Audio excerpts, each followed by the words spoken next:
आज की इस वीडियो में बात करते हैं प्रश्नावली 1.2 सवाल नंबर 6।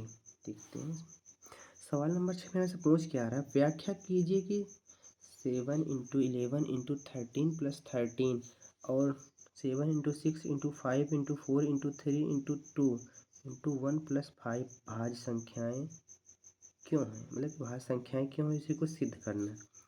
चलिए बात करते हैं इसकी। सवाल नंबर 6 बात करने से पहले हम बात करते हैं भाज्य संख्या। भाज्य संख्या पूछ रहा है ना हमसे, तो भाज्य संख्या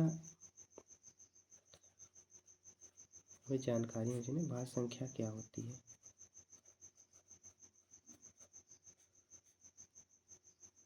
भाज्य संख्याएं हमें जानने के लिए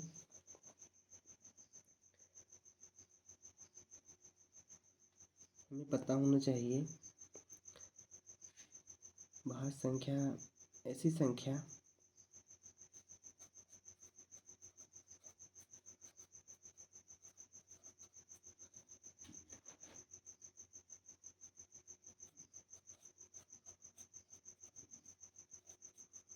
जिनके दो या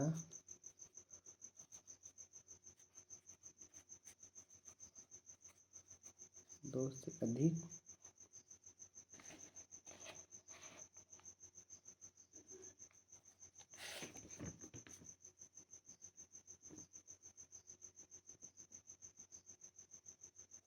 गुणनखंडों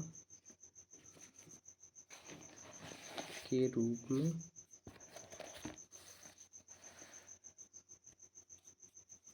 लिखा जा सके। ठीक, ऐसी संख्या जिसे दो या दो से अधिक गुणनखंड के रूप में लिखा जा सकते उन्हें हम भाज्य संख्या कहते हैं। इसे बात करते हैं अब 6। क्या 6 एक भाज्य संख्या है, तो हम इसके गुणनखंड निकाल लेते हैं। 2 और 3, दो ही तो गुणनखंड है। 2 या 2 से अधिक बात की है ना, 15 ले लेते हैं। 3 गुणे 5, 3 5 15, दो ही गुणनखंड है। 60 ले लेते हैं।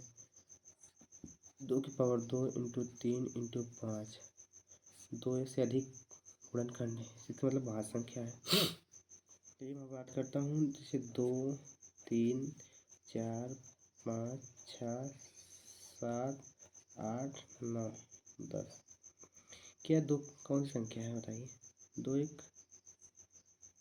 के गुणनखंड 2 अकेले है, एक अभाज्य संख्या है। 3 कैसी संख्या है, 3 ये भी अभाज्य संख्या है। 4 के गुणनखंड 2 और 4 स्वयं है, तो एक भाज्य संख्या हो गई। 5 स्वयं अभाज्य संख्या। 6 2 और 3 भाज्य संख्या। 7 अभाज्य संख्या। 8 9 10 ये तीनों की बात करता हूँ, तीनों भाज्य संख्या है।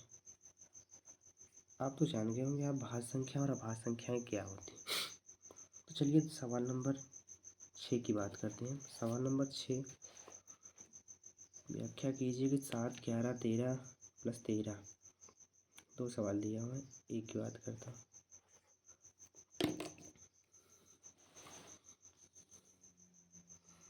7 11 13 प्लस 13, इसमें 13 कॉमन ले लेते हैं,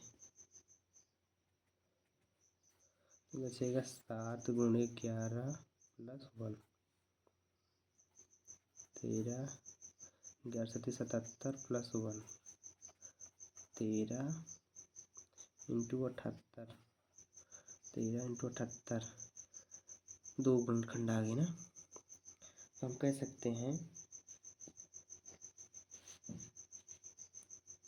यह 2 से अधिक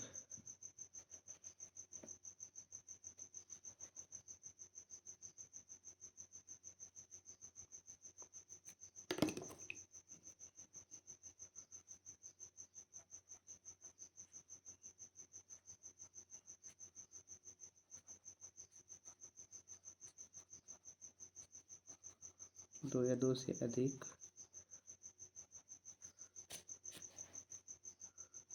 संख्याओं के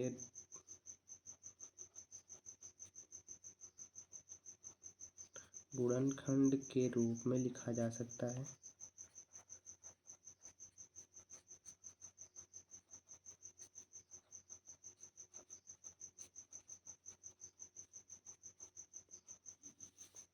अतः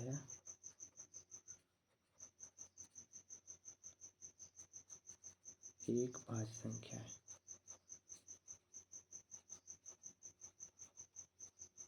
ठीक, तो बात करता हूँ इसी का दूसरा पार्ट। दूसरा पार्ट में दिया हुआ है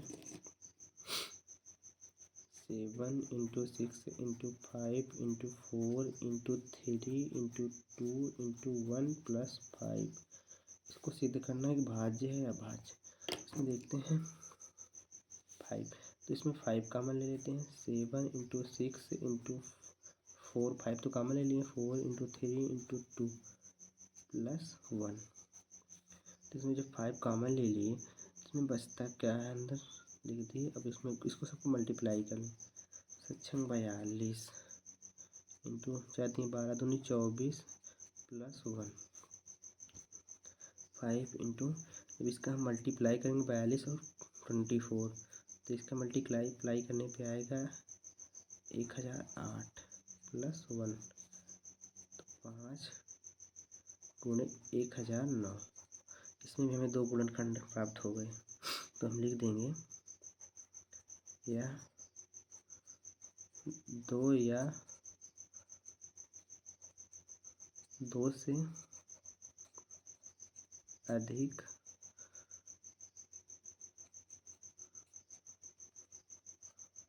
गुणनखंड के रूप में लिखा जा सकता है।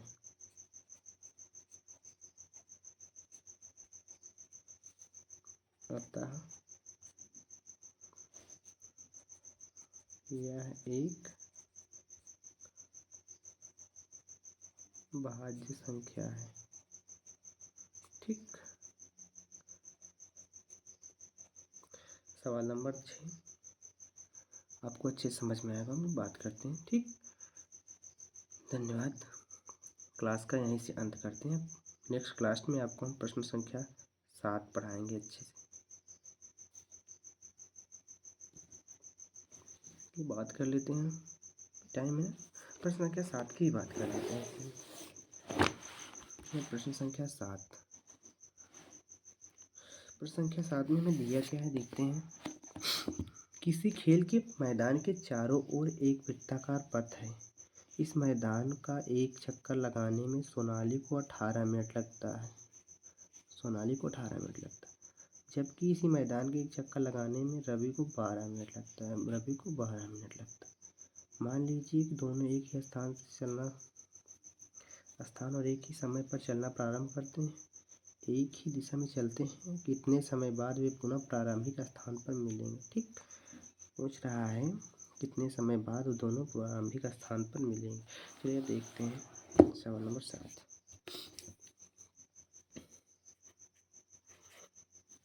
एक वृत्ताकार पथ बनाते हैं। वृत्ताकार पथ गोला नहीं बन पा रहा, तिरछा हो गया हल्का से, कोई बात नहीं। इसमें दो हैं, सोनाली और रवि। सोनाली जो चक्कर लगा रही है वृत्ताकार पथ में 18 मिनट और रवि 12 मिनट।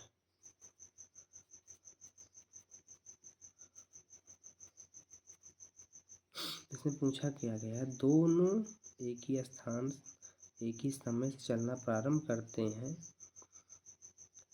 एक ही दिशा में चलते पुनः प्रारंभिक स्थान पर कब मिलेंगे। दोनों की टाइम अलग अलग है। 18 मिनट में एक चक्कर लगाती है सोनाली और रवि 12 मिनट में लगाता है। तो उन्हें एक चक्कर लगाने में तो नहीं मिल पाएंगे, तो इसे दोनों चक्कर लगाते रहेंगे। टाइम पूछ रहा है कितने टाइम बाद ही मिल पाएंगे।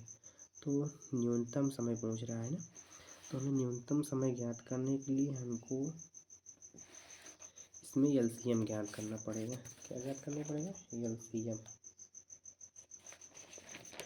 जहाँ पर न्यूनतम समय पूछा जाता है वहाँ पर एलसीएम क्या, जहाँ पर अधिकतम वहाँ पर एचसीएफ। तो हमें चलिए बात करते हैं प्रश्नानुसार।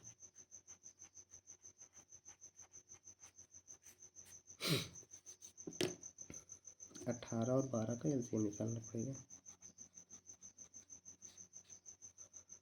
न्यूनतम संख्या पूछ रहा है, न्यूनतम के लिए एलसीएम 18 12 के एलसीएम निकाल लेते हैं। तो 9 18, 3 3 9, 3 के 3, 2 6 12, 2 3 6, 3 के 9 3। एलसीएम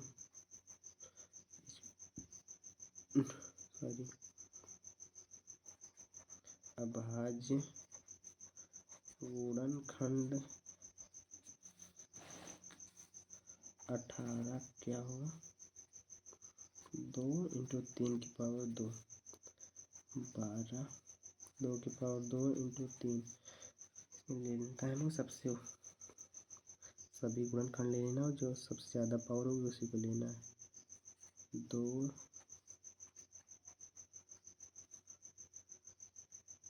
की पावर 2, 3 की पावर 2, 2 दूनी 4 गुणे 3 3 9, 9 चौक 36, 36 मिनट बाद या दोनों एक साथ मिलेंगे प्रारंभिक स्थान पर। चक्कर लगाएंगे, एक चक्कर लगाते हैं, 2 चक्कर लगाते हैं, नहीं पता। ठीक, चलिए थैंक यू। आपको इस वीडियो को देखने के लिए आप इस चैनल को सब्सक्राइब कर दीजिएगा और अपने दोस्तों के पास शेयर कर दीजिएगा। मिलते हैं नेक्स्ट क्लास। Thank you.